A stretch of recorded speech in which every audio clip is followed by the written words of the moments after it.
Good afternoon, ladies and gentlemen of the media. Let me thank you for coming this afternoon at short notice. I um, wanted to just speak to you on a few matters, but before I speak to you on the matters, I have been briefed about a very unfortunate situation involving two visitors to our island who are missing and who have been missing, I believe, since Monday afternoon.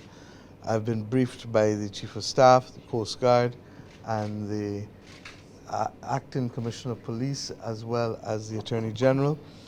And let me say, on behalf of the people and government of Barbados, to the families who are here, how deeply sorry I am to hear that your relatives are missing. I want to give you the assurance that the government of Barbados will do all that is humanly possible for us to try to find your relatives. The police and the Coast Guard and the regional security system have already been on the job since Monday evening, I'm told. And in spite of the fact that these searches normally will last 72 hours, I've given the instructions for us to go for another 72 hours because we need to literally ensure that we have exhausted every possible opportunity with respect to finding your relatives. I can't imagine what you're going through now, but please know that the prayers as well as the diligent efforts of the government of Barbados and all of our law enforcement arms, as well as the regional ones with whom we are affiliated, will be continuing to work in earnest to find them. I'm also told by the Attorney General that the American government has been approached with respect to additional support with respect to air surveillance to see where the search and rescue from the airplanes. And having had the brief just now, I'm satisfied that we will continue to literally apply every effort in seeking to find these two visitors. It is regrettable, and at this stage we will just continue on the search and rescue. I want to thank all of the persons who are trying to hold the center with respect to what is being done, but also know that in these circumstances, the anxiety and the emotions of the family are the most important thing, because to have received a sudden call that your loved ones either can't be found or something may have happened to them is a fate that none of us would want to go through. And I've already said so many times to us in this country that we must always treat others as we would want to be treated, recognizing that there but for the grace of God goes I. The other reason that I've called this press encounter is that and on a completely different note, I'm happy to report to the people of Barbados that after some serious efforts over the course of the last 2 months or so, and after putting in a bid within the last month, the government of Barbados has been recommended by the Trade and Development Board of UNCTAD, the UN Conference of Trade and Development, for us to be able to host the 15th quadrennial conference of UNCTAD Trade Assembly and the companion events that go with it, the World Creativity Forum, the World Youth Forum. There are a number of encounters that go with it that we would be looking to do in October 2020. This has been a major achievement. The first UNCTAD Quadrennial Assembly was held in 1964, and since then there have been 14. Barbados will be the first small state ever so to host this assembly, and it is a major achievement for us. And I want to thank all who were involved at all levels, the ambassador at Geneva in particular, Chad Blackman, the Ministry of Foreign Affairs and Foreign Trade, who would have supported him in his efforts, the Minister in the PS, Minister Walcott, PS Rudder, the Ministry of Tourism and International Transport. Indeed, I left here last week to go and meet with the Director General of UNCTAD and to be able to make whole the written requests that we made. and Minister Simmons would have completed the job for me on Sunday as well by ensuring that, going in Sunday to ensure that from a tourism perspective, because we're talking about 3,500 delegates and visitors to the island. It's a massive undertaking, but it is one that we feel that we are more than capable of doing.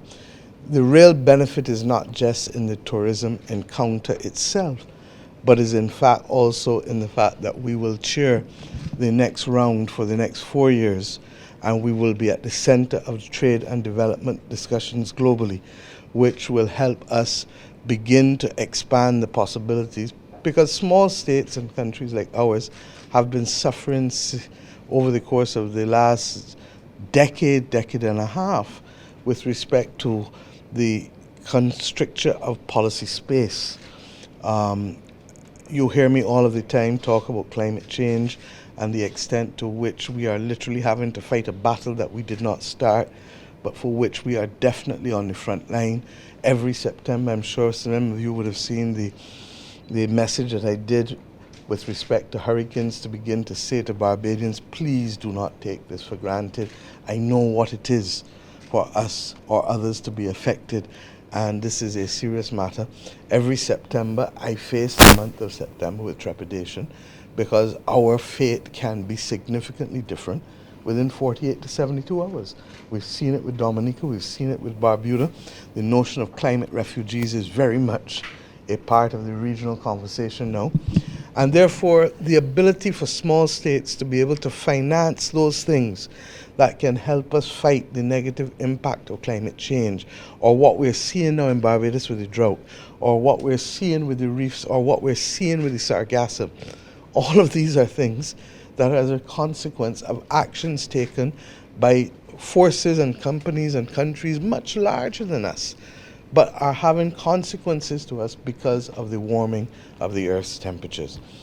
In addition to that, we've been making the point as small, vulnerable states for a while too, that we make no impact, or we have no capacity to distort global trade in goods, global trade in services, but yet we have to put all of these rules in place, and we don't have the ability to protect our agriculture, our farmers, who therefore are being flooded by vegetables from outside at a much cheaper price. I've just come from a number of countries, and I'm clear that in every instance they're protecting their agriculture, but small states don't have that benefit. And the whole conversation as to what small countries can do has to change.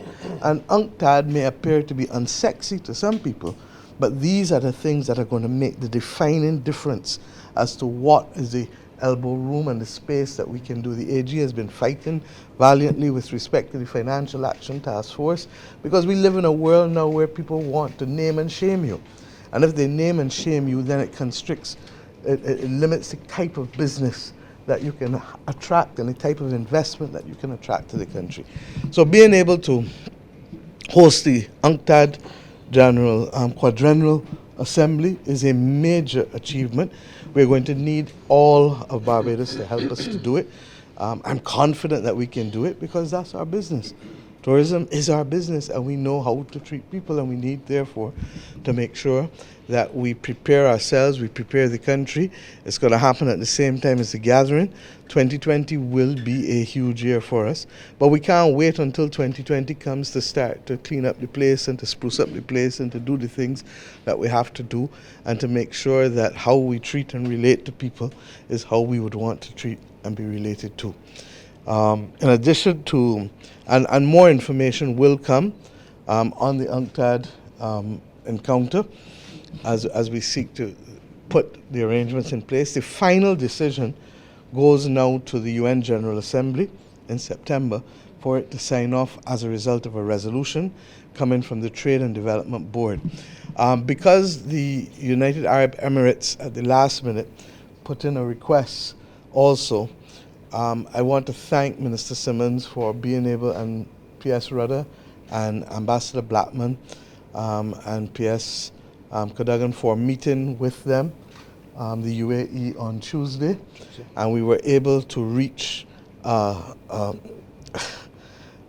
consensus Ironically, it is the one that I advised Cabinet of 6 weeks ago, and that is that the World Investment Forum that normally goes with the UNCTAD General Assembly is a huge event. And the scale of investment that it is seeking to accommodate and to deal with will dwarf anything that Barbados can respond to or deal with. And therefore we came up with a novel approach that we would seek to co-chair the UNCTAD General Assembly with the UAE in Barbados, and we would co-chair the World Investment Forum and the Electronic Forum with the UAE in the United Arab Emirates in the November of 2020. What it does is that it puts us on a trajectory of working closely with a Middle Eastern state. The two of us have completely different experiences. We have a different set of realities. The UAE is perhaps a little more endowed than we could ever be. But we are more rooted in the business of government and in the business of institutional development and being able to deal with the policy framework perhaps in a more adept manner. We also have the ability to share perspectives from two different poles of the world, one from the east, one from the west, and we have the ability to share it from two different religions. And I am more and more confident that these are the things and the partnerships and the sharing of perspective that will make the definable difference as we continue to engage the world, which, as you can see, is absolutely critical. Barbados cannot get out of this situation by looking inward. We have to be able to attract foreign investment. We have to be able to attract foreign cooperation and collaboration.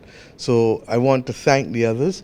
The Trade and Development Board, therefore, also, Kerry, recommended that the UAE would host the World Investment Forum as well as the e-commerce forum, and Barbados would host all of the rest, which are about 7 or 8, for a World Youth Forum, World Creativity Forum, the G Group of 77 countries, which is really a platform for South-South cooperation. And I will make some further announcements in the next week or two as to who will be helping us locally to be able to prepare for this mission. This is a national effort. I want to repeat myself, this is not about the government of Barbados alone. This is a national and regional effort where we must bring to the fore the best that Barbados and CARICOM can bring in order to be able to show the world that we can make a definable difference in the critical need for the trade and development agenda to be resumed in a manner that helps us at a time when we are facing the worst possible set of equations globally as we can face. Many of you may have heard in the past about the Doha round of talks. That is because that was when, in 2012, UNCTAD General Assembly was held in Doha. The last one was held in Nairobi in Kenya, I believe, in 2016. I also want to address very quickly, we had, while in Geneva, I had the opportunity, the International Labour Organization would have invited me as one of two CARICOM heads to address the ILO on the 100th anniversary. We are a strong union country, but many of us may not know that the International Labour Organization was formed in 1919. And the future of work is an issue that we have now to discuss more than at any other time. These little machines that I see in front of me that you use, and the development of artificial intelligence and robots. I was a child when we looked at the whole question. We used to watch cartoons, the Jetsons. Anybody remember the Jetsons? And in the Jetsons you had flying cars and you had individual propulsion. This morning in the financial in the British press, you have a young man who has done another design on the individual jet propulsion using 3D printing and lighter material to be able to make that happen. In Germany very recently, there were models of the flying cars, and the whole question of the regulatory environment for that in the next decade or so is going to consume the world. So that repetitive tasks, artificial intelligence will replace almost immediately. That's why I'm so keen on nursing, because you can't replace a human being caring. You can try, but really and truly, ultimately you can't. But we were able to make the point that as we see the rapidly evolving change in nature of the world, that a country such as Barbados has a duty to be able to defend workers, because our modern development was literally forged out of the battle to be able to empower workers and to be able to empower ordinary people in this country. And that if we don't find ways of enfranchising, recognizing that ownership matters, and that in many instances we will not be able to stop the tide of technology in changing a lot of things, but what we must do is position our people both domestically and regionally and internationally to be part of the ownership framework, so that they can help make the decisions and can help benefit from it. The real wars of the future are going to be, regrettably, over technology. 5G, we are already seeing what it is doing in the world between the United States of America and Europe and China and Canada.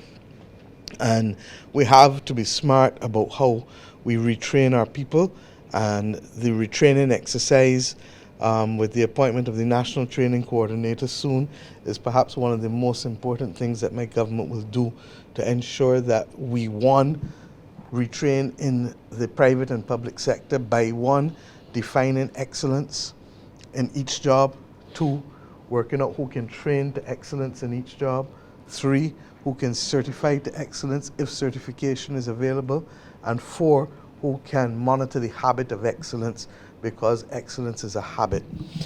There's no doubt in my mind that we have a duty to our citizens to be able to to raise the bar and to allow Barbadians to be able to be engaged any part of the world, including here, but they must be ready to be engaged any part of the world.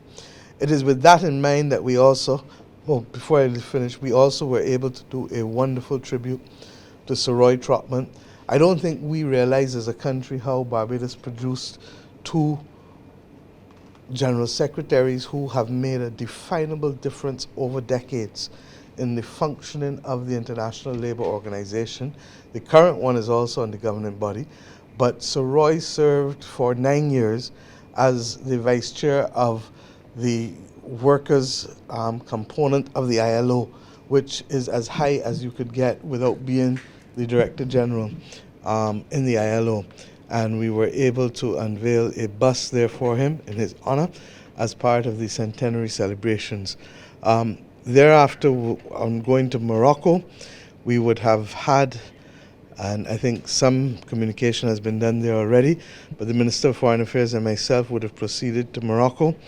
And in Morocco, we've had a wonderful visit, highly productive. Invest Barbados and a number of Barbadian private sector people, at their own cost, might I add, would have gone to Morocco, and we would have had an investment forum in Casablanca. The Casablanca Finance District is one of the key financial districts in the continent of Africa, but also is important to the Gulf states. Most of us see Barbados as a Caribbean country, but we forget that Barbados also has an Atlantic destiny. And we are very much, that's one of the reasons perhaps why we are not hit as often by hurricanes, because of where we are between the Atlantic Ocean and the Caribbean Sea. But we have now to claim our Atlantic destiny in every sense. And the notion that we can only proceed with relations or business from Canada or the US or the UK is not going to carry us to where we need to go safely as a country. And when you think about it, as I said when the President of Ghana was here, that there is no bridge, air bridge or sea bridge, no airplane nor ships going directly between Africa and the Caribbean in 2019 is a crying shame, because we now only view that passage as the Middle Passage when we should be viewing it as a passage for economic expansion and beginning to allow us to be able to claim a global destiny that is ours to claim. So that trip to Morocco, we were able to meet with a number of key entities, but more importantly to sign a roadmap. The PS Foreign Affairs is here with me. The Minister has had to go on to the Organization of American States General Assembly, which, as you know, is at a critical juncture, especially with what is happening in Venezuela.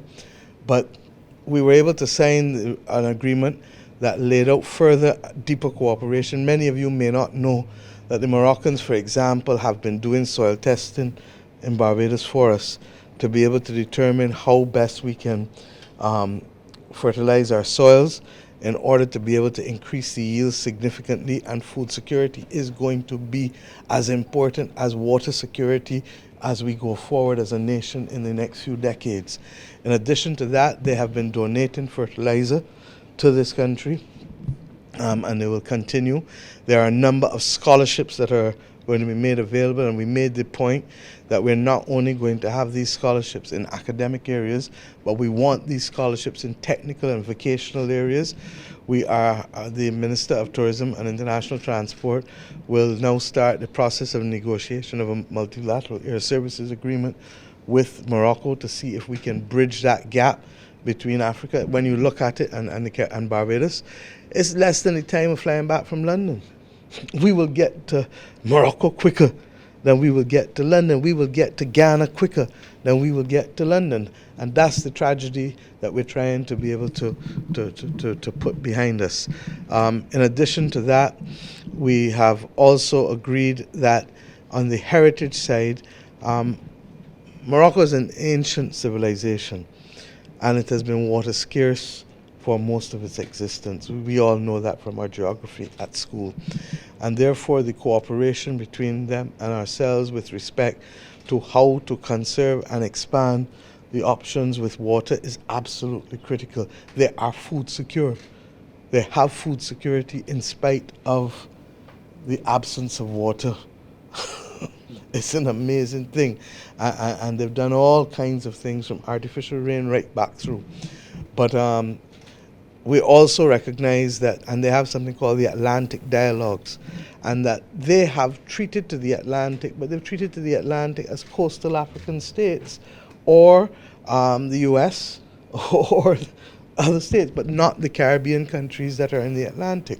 So we're going to correct those things, and we are also going to work together on tourism development and heritage development, and they believe that there's some areas where we can help them with respect to our training in hospitality, but equally they can help us with respect to the heritage development of trying to maintain the heritage of a civilization that is 1,000 years or more. We also met with the president of Carnival in Southampton, president of Carnival Cruise Lines, president of P&O, and the president of Cunard. Barbados has been trying, as you know, to expand the extent to which we continue to get business from the home porting.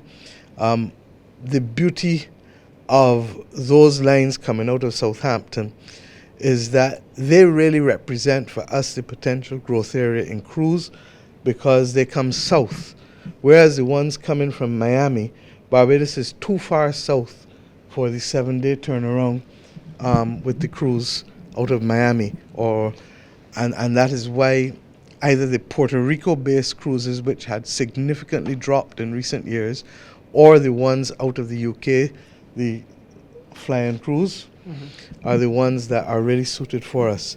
And we were able to discuss the need for further co-marketing. They have been marketing the Caribbean generically, and it has not allowed Barbados to shine. We've agreed that we need to revisit a lot of the instruments, and the Minister will be meeting with them to do so, as well as to undertake co-marketing, but also to see how best we can continue to expand. The Florida Cruise Ship Association has asked me to do their keynote this year for them in October, I believe, because for the first time they're beginning to accept that they have something to benefit from by being involved in the construction of new cruise piers. Hitherto, they had taken a hands-off approach, and others had tried to come in. I think many of you may recall either the Minister or the AG or myself speaking about Global Ports deal on the week before elections, which we have refused to consummate and refused to deal with. And mercifully, the Bridgetown Port did not have the legal authority to be able to grant to Global Ports that which did not exist, because the Ministry of Housing had not granted it to Global Port. to Bridgetown Port, at the time, and that's what has saved us there. But over the course of a number of meetings that the Minister and I have had with them in the last year, we kept making the point that the cruise lines need to have a more active interest in the construction of what we're doing here, that we need them and they need us. And I'm happy to say that the last two meetings in the last month are reinforcing that, and it is up now to the Ministry of Maritime Affairs and Blue Economy to continue the discussions, and I hope we can report back to the country very shortly on the outcome of those discussions. I think you would have also seen an RFP go out for a pier in Speightstown, so that we do a smaller pier. I think the Minister I'm told spoke at length in Parliament last Tuesday. I certainly left him on his feet. And we will do a smaller pier, but a large one still than what we have in Bridgetown, but a smaller one in Speightstown for value added. But we will work with the entities because we are conscious that the country is still trying to keep a very disciplined approach with respect to what debt we can continue to accumulate. And then finally, I would have met with Prince Charles on a number of matters pertaining to the Commonwealth and pertaining to other things that we started discussions about in March in particular. And interestingly enough, with the National Botanical Gardens here and with Morocco as well, getting that off the ground and working on an international cooperation platform. So I've laid out with you, not everything, but a number of the key things that we would have done over the course of the last week. I think it is fair to say that it was a brutish schedule, but I had one half day off, which I ended up using to be able to go and go to the funeral of my godmother as personal time. And God moves in mysterious ways, that's all I can say, because the funeral could have been any other day, but it was at the exact time that I had a half day off in the whole schedule. So, but I don't know if there are any questions. Kerry, as I said, would have come back, and I really want to thank also Professor Prasad too, along with those other people that I've spoken about in making this possibility with the UNCTAD Quadrennial Assembly a reality for our country. We expect it to bring significant benefits, not just in terms of the tourism event, which it will, but also in terms of the policy fiscal space event that it gives us in terms of being able to have an influence in global dialogue as to the kinds of policies that we will have to fight up with, and letting them know what our realities are as a small state. And that's why I said I'll come back to you within a week or two to be able to let you know how best Barbados will prepare as a nation and as a region for those talks. I should have said that the Director General has invited me to be one of an eminent persons group to be able to advise him on where UNCTAD goes and the discussions that we have, and I leave it to them to announce the rest of the group rather than me.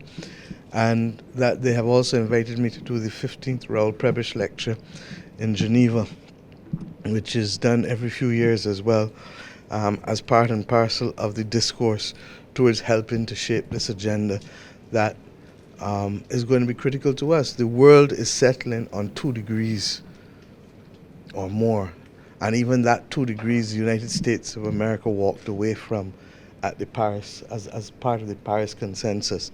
We know that we need 1.5 to survive, and I want this not to be a government issue. I need it now to be a people's issue.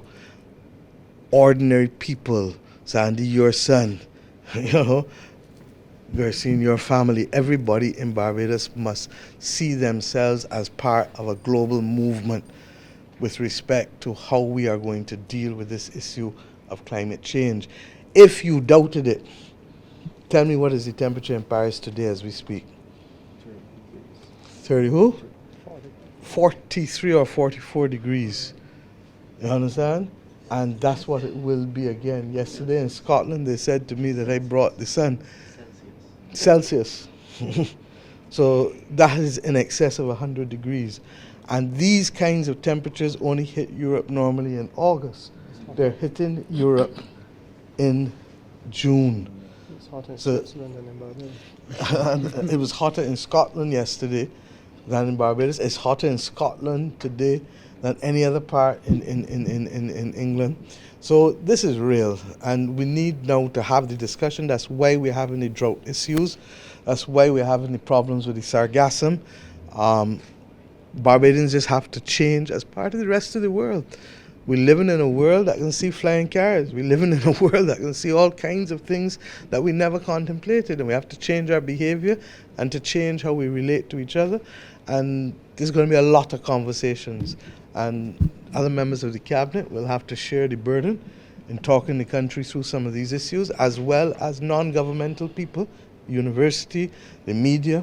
All of us are going to have to play our role in carrying along ordinary Barbadians. And that's why in the budget I talked about us converting to water-saving devices in our homes, because if you change that toilet alone, you're going to save 4 to 5 gallons of flush. Work out how many flushes your one doing, and then work out how much the rest in your household doing, and you begin to understand what the amounts are that you can save. And at the end of the day, other than Trinidad, we still have the cheapest water rates in the region. Why? Okay? And we think nothing of going to buy that bottle of water, when in truth and in fact, the price of that water is multiples more expensive than what we're paying the water authority for the water through the tap. I think it's 1,700 times more, some nonsense like that, or 1,300 times more expensive. You can work it out. Are there any questions? Dale, you want to add on anything? Kerry? Not really, no. Minister? It's been a long trip. Minister, the UNCTAD conference next year, does this demonstrate, would you say, the importance of missions and having our ambassador staff overseas to get these sorts of things? Oh, without a doubt, without a doubt. Ambassador Blackman, as I said, I really want to salute him and the other officers at Geneva. They're on the ground day to day. They're the ones meeting and getting the benefit of the support of GRULAC and the other regions to be able to help us. And then obviously the capital will continue to supply the support that it needs, either it's foreign affairs or in this instance it was tourism, because logistically if we could not get tourism to put the framework in place to say that we could accommodate these visitors, then it just wouldn't be it would be a non-starter. So I must tell you that's why in the budget, in the estimates for this year, we agreed that, and we don't have to do things large, but we need to have a minimal presence. We said in the estimates that we would have a minimal presence in Ghana, from which we came, and we would have a minimal presence in Panama, to which we went. So that if you work out the two areas that Barbados had and Barbadians have significant presence, is Panama and Ghana. In the case of Morocco, we can't open a full embassy there, but we are going to open a consulate, and we will have a consul general and a commercial attaché, because that financial district is pivotal to an Africa that is growing. And our international business sector, which has been converged with our domestic business sector, has to believe that it is not only Canadian companies that want to come here, that we need to be able to attract African banks, that we need to be able to do reinsurance for African companies, not just for British or European or Canadian companies as it currently exists. And in a very real way, I'm conscious that the steps that we have taken in this last week mirror the steps that Tom Adams took in the late 1970s in the opening up of the Canadian market. If you don't go and clear the ground, you can't start to plow or plant. And this is about clearing the ground to allow us to plow and plant, not for us, but for your children and for your grandchildren, because they're the ones who are going to benefit. I suspect, however, that we'll see some green shoots sooner than most of us think. The Moroccans also will have a Morocco week in Barbados before the end of the year. They've committed also to doing a part of the National Botanical Gardens for us. I'm actually going to be approaching all of the embassies to be able to take a part of the Botanical Gardens, each of them, to help us build it out as quickly as we can.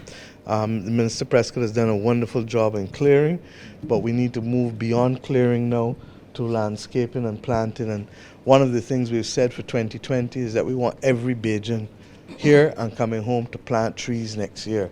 And going and meeting with Prince Charles at Dumfries House yesterday in Scotland only reinforced why the government is right in wanting to repurpose plantation houses in this country that can have a much broader benefit and a heritage component and a training component and be a site for businesses as Woodland is, because there are assets that, if left dilapidated, become a cost and a public health and a security risk to the country. But if repurposed, start to earn money for all of us. And that's where we want to go. Prime Minister, can you give us an update on the external debt situation? Where are we with that? Are you able to say? We're still waiting. Very much, I think an NDA was signed, so an NDA means that I can't talk and they can't talk. It's called a non-disclosure agreement. Prime Minister, where are we with the discussion? But I'm sorry, I'm happy that the IMF would have, as you would have seen on Monday, the IMF would have cleared the way, the board would have cleared the way for the second tranche from the IMF of support, because as we kept saying, Barbados has in fact met all of the road signs and the structural benchmarks that we were supposed to meet, and therefore we got a, I don't want to say a clean bill of health, but it was confirmed independently for the international financial institutions and the credit rating agencies that we are in fact on the right road and we are passing all the right signs. I know it's not easy. I want to say this because sometimes our memories are short and we forget how we got here. This government that I lead didn't come and create this situation. We inherited the worst possible situation that a government could inherit. And everywhere that I go, people marvel at what we've been able to achieve in 1 year, because it really was the worst possible situation. Being the third most indebted country in the world is not a joke, especially with limited resources to fight it off as we have. And it requires, our approach has been sharing the burden. Every other government in the past put labor on the front line. Sent home 4,000 workers, 5,000 workers, 2,000 workers, 3,000 workers. We have had to send home 1,000, but we didn't put labor on the front line alone. What we did was that we said to the banks and the insurance companies and to all of the others, you made significant profits in the last 10 years. Come and carry some weight now, because I am not going to, for us to have saved that $500 million alone in interest would have meant that we would have had to send home 10,000 people in the Barbados public service. The full public service wage bill this year is less than 800 million. So if you send home the equivalent of 500 million, do the math for me and tell me how much people, and Dr. Worrell, who is now advising the external creditors, would have pointed that out to his eternal credit. He told the last government they needed to send home 4,000 people minimum, and he said it to us too, because he did not believe in debt restructuring, and that was the point of divide between us and him. But I want Bajans to stay the course, and I don't just say it baldly. And I know it's rough. It's rough for me, it's rough for all of us, because every day we're working with people, helping people, dealing with people's issues, you know. But I know this, I know we're going to make it. I know that, and I know that we got it. And everywhere we go, people, more and more people want to work with us. The confidence is returning. I leave you to go and meet with some investors this afternoon who are leaving tomorrow morning and who want to continue to expand down in St. Peter. We have Blue Horizon that we're pushing ahead now with. We have the Hyatt. We have the Hilton Hotel with the expansion that we're hoping to get going. We have the plans for the other Hilton Garden Inn in town. So these things will all start to come on board, and the jobs that are so critical must come. And similarly with the other services. But last time I checked, I try hard, and I still can't get more than 24 hours out of a day. You understand? I try hard. Prime Minister, with regard to Airlinks, where are we with the discussions with Antigua really at? The discussions actually start on Monday morning. They've confirmed Yep, they've confirmed. Prime Minister Brown has confirmed. You see, all these things we've been doing on the road, that they will send a team to Barbados on Monday and to see how best we can move forward, to have the negotiations. And you also mentioned some discussion with Morocco, re-airlink.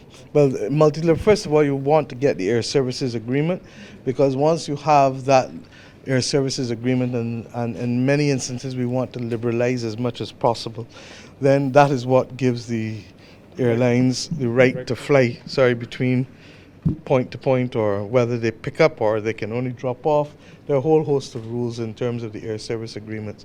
So I have every confidence that the minister will continue to do good in that area. Yeah. No, I asked that question to go on to the fact that years ago we had service from Ghana. Ghanaian Airlines used to fly to Barbados. And with the relationship with Ghana, is I there any think prospect we spoke to them. There's a private sector entity. I'm not even sure that Ghana Air is flying, but the president and the others, we spoke about a private sector airline, and we also agreed that the multilateral air services agreement with Ghana would be dealt with as a matter of urgency, and the minister, I think, is in the process. When the president came here, his tourism minister was with him, and we came to an agreement that we'd be working on one between ourselves and Ghana. But in Ghana's case, they have mainly a private sector airline. The three main airlines that you would be looking at out of Africa: Royal Air Maroc, Ethiopia Air, and Rwanda Air. And the Commonwealth Heads of Government meeting is in Rwanda next year. So, in fact, a number of Rwandans have been expressing hope that we can help teach them some cricket. I'm not sure that I should have this conversation in the shadows of Cricket World Cup now, but I think it's a conversation that we can have a little later. Minister Sibbons, are you concerned that the disappearance of the two American tourists here, that it will have a negative impact on Barbados as a tourist destination?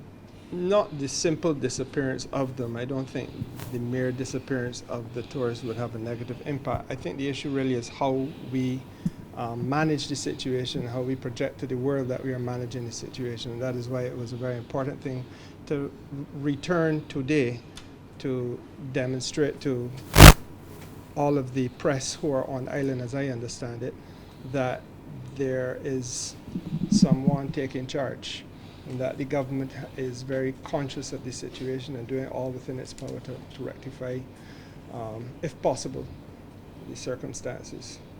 I mean, accidents happen.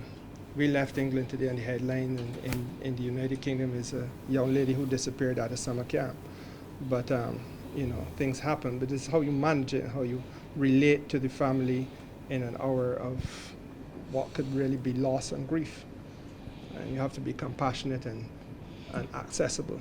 And we will continue to pray, because the reason why we're extending the search for another 72 hours is that we want to make sure that we are doing everything humanly possible, because none of us can bring back life. And if they are there and they are still capable of being found, then we must do everything possible to find them, as they have been doing for the last 72 hours. The Coast Guard, the RSS, the police, they really have been pulling out the stops for the last 72 hours. Minister, just quickly back home, any update on where we are with the transport buses? No, I know that they've had a number of meetings. I think y'all in the media carried some wonderful stories from the chairman of the transport board this weekend, so I think you want to hear your voice, Keith.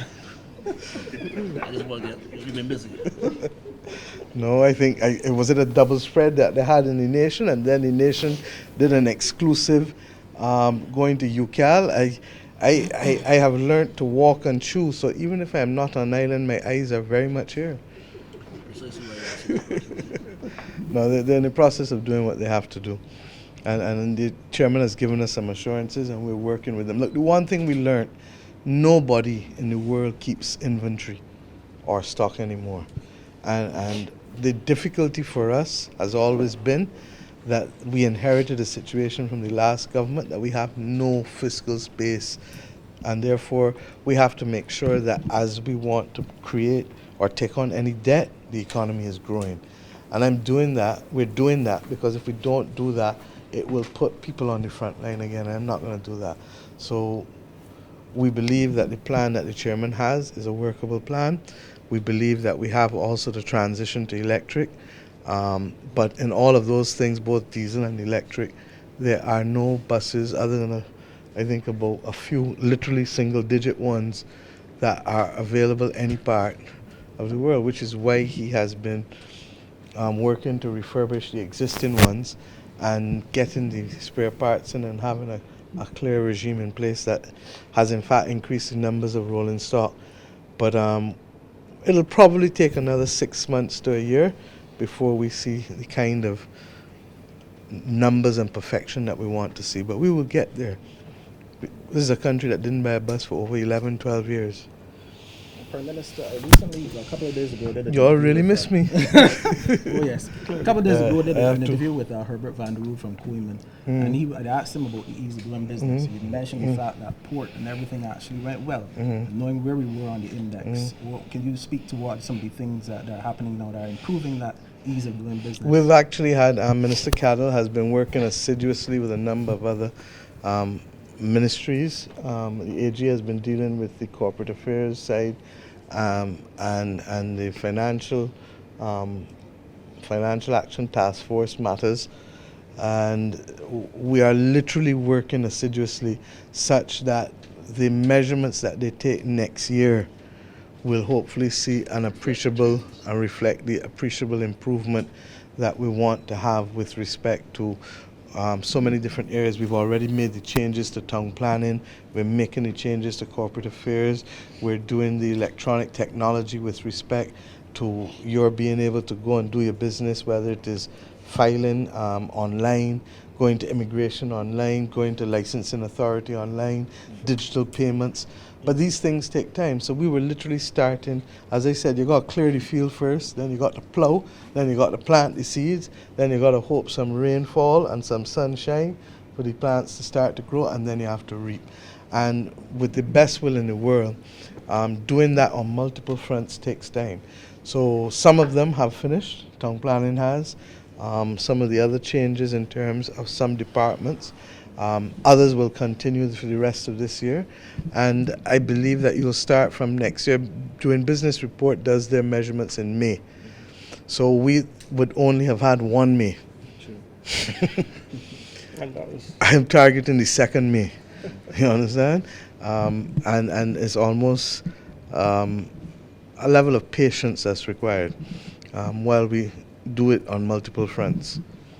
Okay. Minister, on this issue of the ease of doing business, yesterday the AG did a wonderful presentation to the Chamber of Commerce on the question I read it this morning. Yes, and just the day before, a prominent businessman spoke to me about corruption and said it's one of the big things that we are dealing with. Give me your take on it, where we are, and I think the had any attorney reports and. I think the Attorney General has done a very good job in dealing with this. Look, he hit the nail on the head yesterday when he said people will come to us and say I did XYZ or I paid ABC and I have evidence of it. But then when it comes to going to the Commissioner of Police or to any financial intelligence unit, there's a diffidence, and part of the difficulty is small island, I don't even want to say politics, small island sociology. They have to live in this country again, and they don't want to be that person who went and told on somebody. Now, translate it to the schoolyard, translate it to the community, translate it to the family. Every one of you, if you're being honest, will agree that that is exactly what happens when you tell people to stand up and be counted, because they're fighting a culture of that. Now, having said that, there are some things that are, and I know the AG is working on it, that are so palpable that they don't necessarily require the same level of evidence, but they require a meticulous gathering still of data and evidence that if we were a government to go and prosecute people or to recommend and shout for people to be prosecuted, I can't prosecute nobody, just out of the blue, so don't worry, it's happened, accidents happen. If we were a government that would just be literally acting arbitrarily, then we do not deserve to be your government. But by the same token, we need to be a government that holds people accountable. And accountability is from your job in whatever station you're doing it in this country to not breaking the law and those other larger things which have more serious consequences, obviously, for the quality of our investment climate and for the fairness that we want to have. And if you know me, you will know that I believe that there cannot ever be two Barbaduses. And I'm going to work my hardest to make sure that there will be no two Barbaduses and that what applies to one will apply to the other. So that what I've said, and the AG can confirm it, and I've said it in Parliament, is that I believe also that you may have to create a framework where people are allowed to come and speak, and that we have some kind of framework that deals with it and allows almost a truth and reconciliation moment, anchored perhaps by some penalty still, but that is different from your traditional approach, because that failure of persons to want to overcome that cultural hurdle in a small society, to be able to say, I come forward to say that I give X something or I give Y something, is what is holding us up. And it therefore means that you have to go for other sources of evidence which are more tedious, AG, to be able to gather. So we're going to be frank on these matters. But I know this, that we are already holding, and I am holding my ministers to a different standard and public officials to a different standard. And they perhaps may even feel unfair because they are being required to do things that no previous government has ever had to do. I forced, as a condition of service in Cabinet, that they all submit the declaration of assets which the Cabinet Secretary has held in sealed envelopes pending the completion of the establishment of the Integrity Commission. That commission, I'm told, will soon come. The drafting of it was held up because the draftsman was not well, but the Select Committee has finished its work, and therefore we're just waiting for that to come back to Parliament within probably as soon as Parliament reconvenes after summer. But without prejudice to that, I could have done like the last government and just done nothing. But no, we said no. Everybody must submit, and submit they did. And the Cabinet Secretary, who operates independent of us, is in possession of all of them in a safe that was bought. Having said that, just to clarify something the AG said yesterday, you said some private attorneys had already sent out letters to some people. Could you clarify that? Letters to whom? No, I'm not going to do that. But you don't have to I can mention. say to you that this Names. administration has already engaged attorneys to represent the government interests from a civil side in relation to some of the acts of misfeasance that we've seen. I'm not prepared to go beyond that, but what I'm saying is actual work has already begun. I think the sense that this government is different. I mean, even just like, I got up this morning in Scotland at 3 o'clock, which would have been 10 o'clock your time.